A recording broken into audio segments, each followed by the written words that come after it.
Bienvenidos patrocinadores y amigos a un nuevo programa de Romanos 1.16. Yo soy Juan Pablo y me da mucho gusto que estén conectados una vez más con nosotros. Si esta es la primera vez que ves un video de Romanos 1.16, te queremos invitar a que visites nuestro sitio web oficial www.jpaulomartinez.com. Vas a acceder a muchos recursos gratuitos que te van a equipar mejor para enfrentar los desafíos que presenta la posmodernidad. Romanos 1.16 existe por la gracia de Dios y gracias al apoyo de los patrocinadores que están hombro con nosotros en esta tarea de divulgación bíblica y teológica para la gloria de Dios en Latinoamérica y el mundo de habla hispana en general. Si aún no eres patrocinador, te puedes unir desde $1 al mes en www.jpaulomartinez.com o directamente en www.patreon.com/jpaulomartinez. También nos puedes apoyar haciendo clic en el círculo anaranjado donde hay un café ahí adentro que se llama Buy Me a Coffee. Es una plataforma en donde puedes apoyarnos por una sola ocasión para que podamos seguir adelante de manera eficaz y más firme en este trabajo radial para la gloria de Dios. Pues el tema del día de hoy tiene que ver con algo fundamental para la fe cristiana, que es la salvación, pero la salvación vinculada con la tradición teológica cristiana conocida como dispensacionalismo. Me hicieron llegar varias preguntas sobre el tema, pero también si nosotros nos damos una vuelta por internet, por YouTube, vamos a encontrar un montón de cosas que hablan acerca de la salvación dentro del dispensacionalismo, que al menos si somos honestos y revisamos bien cada uno de estos materiales, la gran mayoría están llenas de imprecisiones, tanto respecto de la cuestión histórica del dispensacionalismo como de aquello que se cree dentro de las filas dispensacionalistas al respecto de la salvación. En breve yo les voy a decir una cosa, tanto teólogos del pacto como dispensacionalistas compartimos la misma visión fundamental sobre la salvación. La salvación solamente es por la fe, solo por la gracia, solo a través de Cristo Jesús, solo para la gloria de Dios y solamente basados en el testimonio de la Sagrada Escritura, no por ninguna obra de nuestra parte, sino por el sacrificio expiatorio y vicario de Cristo en la cruz. Entonces, ¿por qué hacer un video sobre la salvación y el dispensacionalismo? Bueno, para beneficio de nuestra audiencia, hemos hecho algunas anotaciones, como siempre, que vamos a compartir con ustedes. Para empezar, el dispensacionalismo, dice el Dr. Michael Black, es un sistema primordialmente sobre escatología y eclesiología. Es decir, el dispensacionalismo no es primariamente sobre soteriología. Sobre todo, es un sistema que nace desde la interpretación literal de las Sagradas Escrituras. Esto explica el por qué entre dispensacionalistas tú vas a encontrar dispensacionalistas de orden calvinista, dispensacionalistas de orden arminiano, dispensacionalistas del orden de la gracia gratuita, etc. A diferencia de los teólogos del pacto, que se sirven primariamente de confesiones y catecismos para buscar su unidad, el dispensacionalismo se aboca a la búsqueda de la unidad a partir de la interpretación literal de la Biblia. Es decir, más que reunirnos y decir, bueno, abran el catecismo en la pregunta 3 y vamos todos a memorizarlo, a estudiarlo, es abran la Biblia y vamos a estudiar a través del método hermenéutico, histórico, literal, gramatical, las escrituras para arribar a una conclusión y descubrir cuál es la intención del autor en este pasaje.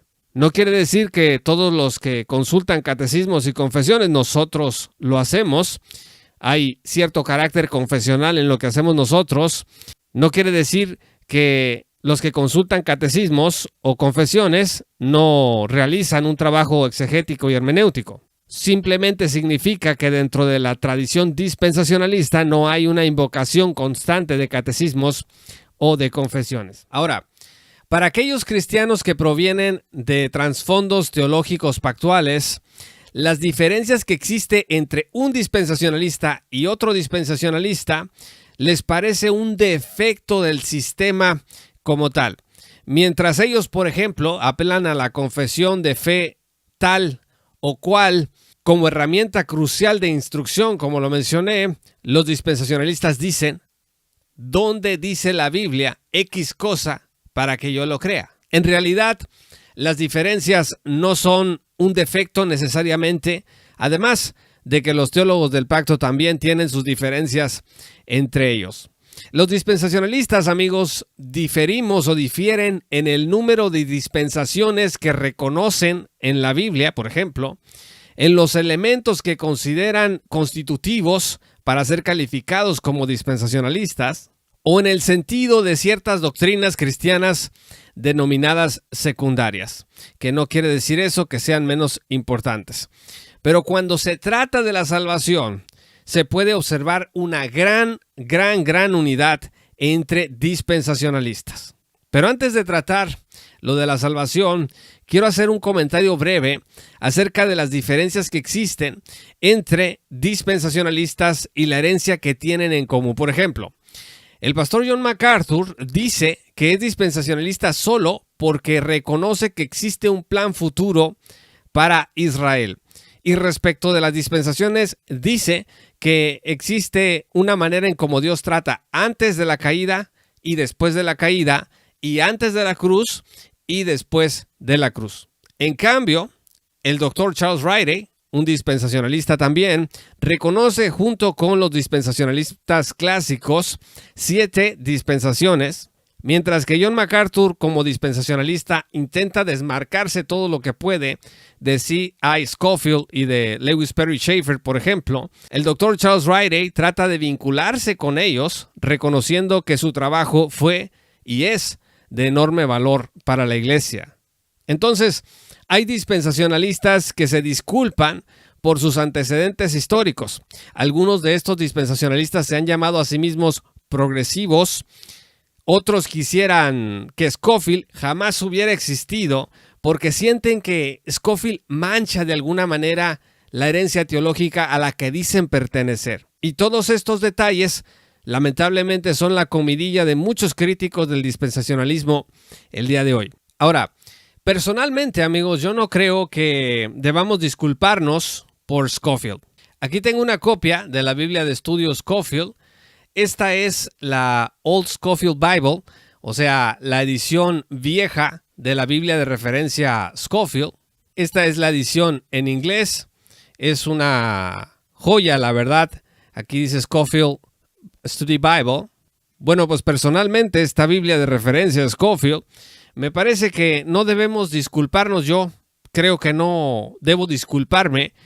La Biblia de referencia Scofield es una Biblia sólida, es fantástica, es maravillosa, pero las referencias de Scofield y compañía en esta Biblia, porque Scofield no anotó esta Biblia él solo. Aquí, si ustedes pueden ver, hay varias personas que aparecen allí y con doctorados y muchos estudios, personas que tenían una seria intención de estudiar las Sagradas Escrituras. Bueno, pues estas referencias no son perfectas. Eso sí, debe de quedar claro. No son perfectas. ¿Y sabe qué? La Biblia de estudio que usted tenga ahí en sus manos, en su stand, la que usted se lleva a la iglesia, la que usa para preparar sus estudios, etcétera, tampoco es perfecta. No importa quién haya anotado su Biblia, no es perfecta. Entonces, como alguna vez escribí, me disculparé por Scofield el mismo día que me disculpe por Calvino por sus excesos en Ginebra y su renuencia a aplicar la interpretación literal a la profecía. También me voy a disculpar por Scofield el día que me disculpe por Martín Lutero, por su antisemitismo y también por su manera romanista de leer la escatología. Porque, amigos, Scofield, Calvino y Lutero eran hombres que respondían a Dios, no respondían a mí. Y eran hombres que hablaron por ellos mismos, no hablaron por mí. Según hablaron ellos, la luz que Dios les dio en medio de sus defectos, de sus falencias intelectuales y de las falencias de su carácter. Dicho esto, amigos, los críticos del dispensacionalismo han enseñado que el dispensacionalismo enseña varios caminos de salvación. Uno de los argumentos más citados de los críticos del dispensacionalismo es que en esta Biblia, en la edición vieja de Scofield, en la página 1115, aparece una cita en donde el pastor de Massachusetts, Scofield, o cualquiera de los que junto con él hicieron la Biblia de referencia Scofield, escribió que en la dispensación de la gracia, cito, el punto de prueba ya no fue la obediencia legal como condición de la salvación. Otra vez, que el punto de prueba ya no fue la obediencia legal como condición de la salvación. Debe de quedar claro, amigos, que Scofield, como decimos en el norte de México, la regó. O sea, no hay manera de justificar esta nota que aparece aquí en la página 1115. Yo lo tengo en inglés. Lo que yo hice fue traducirlo. Sin embargo, amigos, fíjese lo que dice la misma Biblia Scofield, la misma Biblia antigua de Scofield, en su comentario al libro del Éxodo, en la página 93.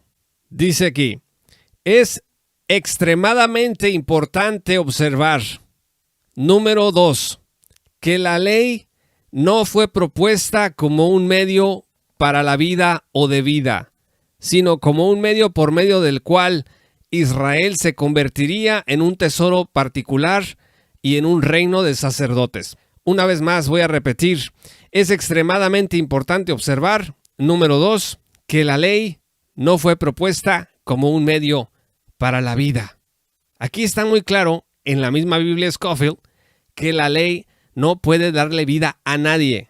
Y en su comentario a Gálatas, en la página 1245, también se lee en la Biblia antigua de referencia Scofield lo siguiente. Dice la referencia, la ley no puede justificar al pecador, ni puede santificar al creyente. Repito, la ley no puede justificar al pecador. Por si fuera poco, amigos, la nueva Biblia de referencia Scofield, o sea, no ya la edición que les acabo yo de leer, sino una edición posterior, retiró esa referencia, la primera que les indiqué en la página 1115, y dejó claro que antes de la cruz el hombre se salvaba por la fe. Así que, amigos, para aquellos que se concentran en ese medio renglón de la Biblia de referencia Scofield para tratar de tumbar todo el dispensacionalismo, deben reconocer que en la misma Biblia Scofield está claro en otras partes que la ley no fue dada para dar vida y que nunca la ley ha justificado al pecador. En suma, estimados amigos, Scofield era imperfecto y llegó como cualquiera de nosotros a caer en algunos errores a la hora de organizar su material de estudio. Los dispensacionalistas se tomaron tan en serio el error de Scofield en este párrafo, en este medio renglón, que lo corrigieron como ya vimos.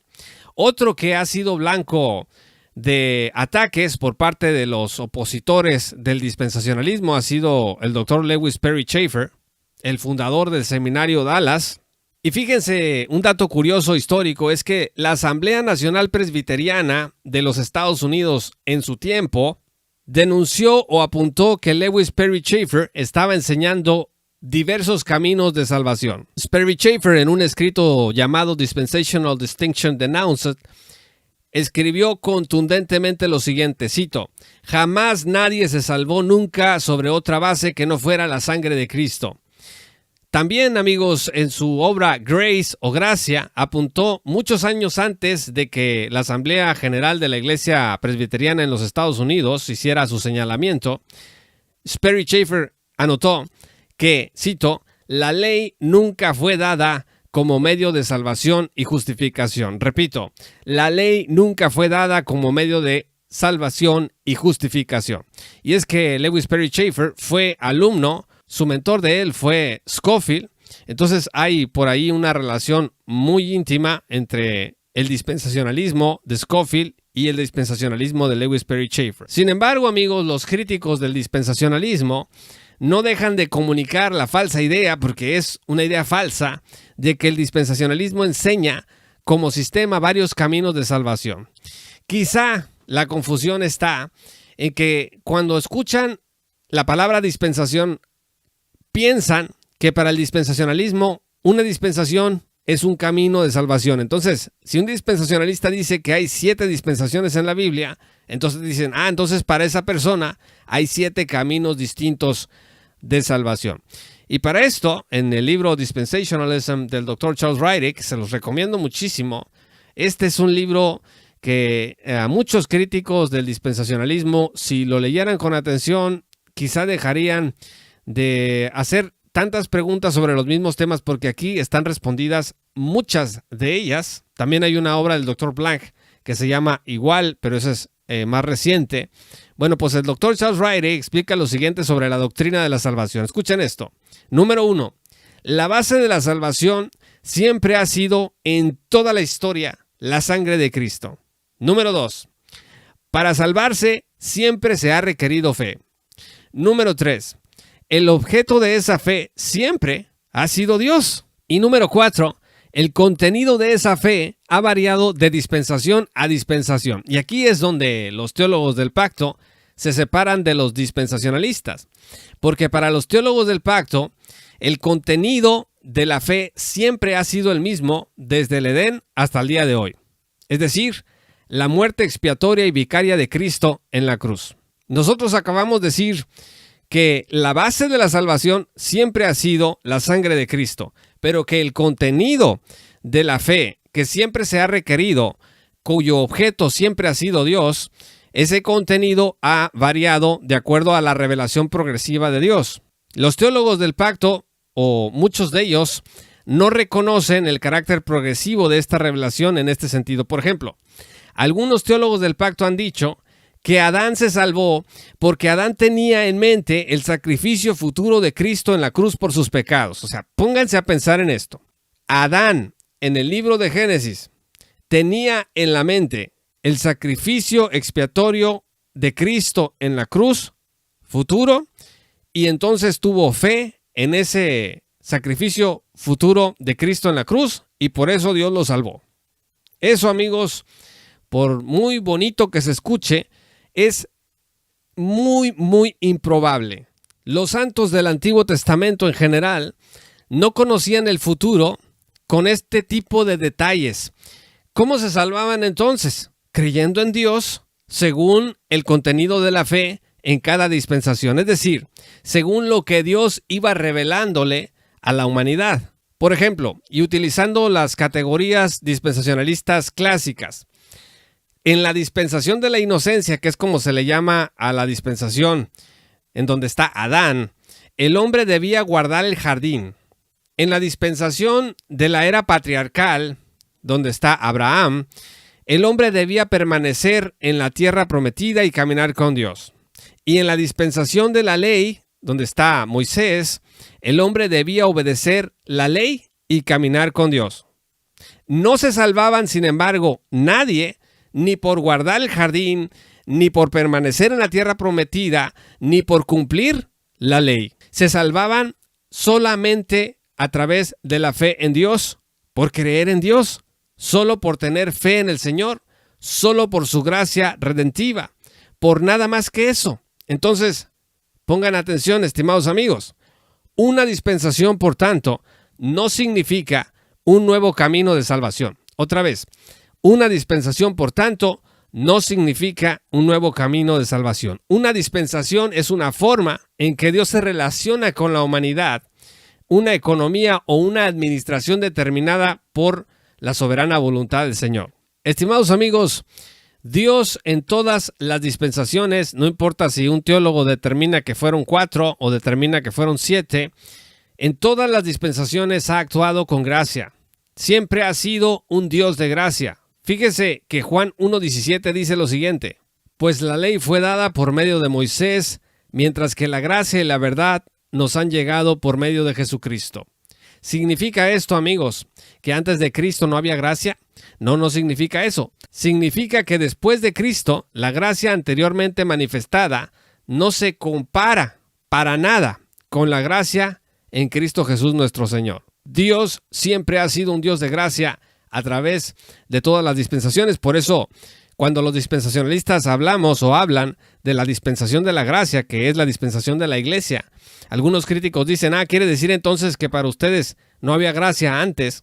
No, no significa eso. Miren, antes de entender, y como amilenial, antes de entender estas diferencias dispensacionales en la Biblia, yo me iba a dormir creyendo que Ruth, por ejemplo, se iba a dormir también igual que yo, orando por la futura muerte de Cristo en la cruz por sus pecados, o creyendo que los israelitas sacrificaban según la ley mosaica, teniendo en la mente la cruz del Calvario que habría de venir siglos después, y que por eso, por esa fe, Dios los salvaba.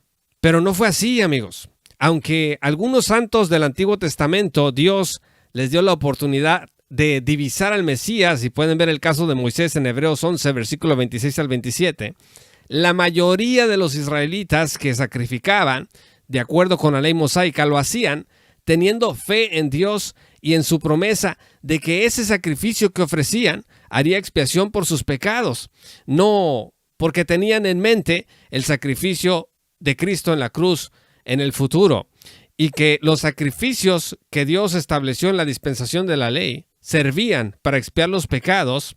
Bueno, pues eso lo podemos colegir de una lectura literal de Levítico 1, versículo 4.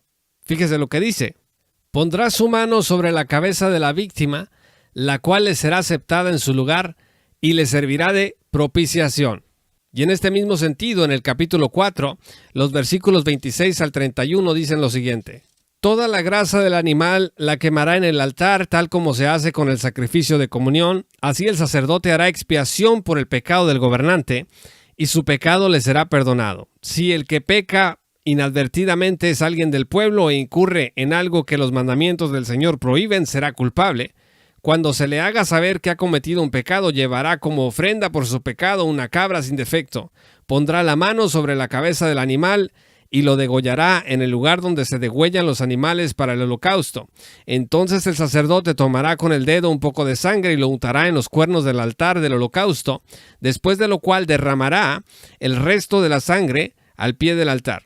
Luego le sacará al animal toda la grasa, tal y como se le saca la grasa al sacrificio de comunión, y el sacerdote la quemará toda en el altar como aroma grato al Señor. Así el sacerdote, dice, hará expiación por él, y su pecado le será perdonado.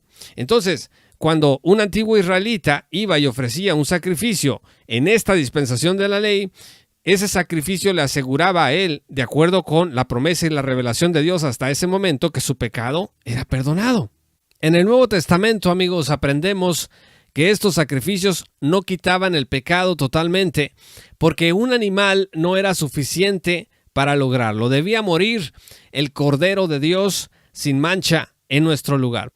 Antes de la dispensación de la gracia, Dios salvaba a la gente por su fe en Él, y el contenido de esa fe, pues era según la revelación que Dios le había dado al hombre hasta ese momento.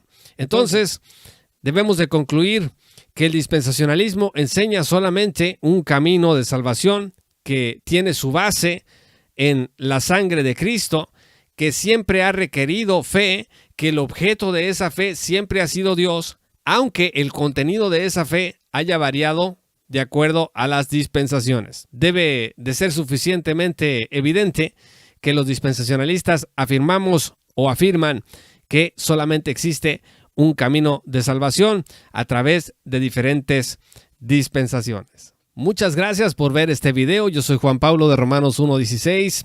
Si aún no eres patrocinador, te invito a que te unas en www.patreon.com/J. Paulo Martínez. Recuerda que nos puedes apoyar si te ha gustado este video a través de Buy Me a Coffee, con un café en el círculo anaranjado que tiene un cafecito adentro. Le haces clic y nos puedes apoyar por una sola ocasión también ahí, aunque nos encantaría que formaras parte de nuestra gran comunidad, donde vas a acceder a recursos exclusivos que te van a equipar mejor para enfrentar los desafíos que presenta la posmodernidad. Suscríbete a nuestro canal. Estamos también en Rumble y en las diferentes plataformas sociales. Muchas gracias por haber visto este video y que el Señor los bendiga hasta que volvamos a encontrarnos.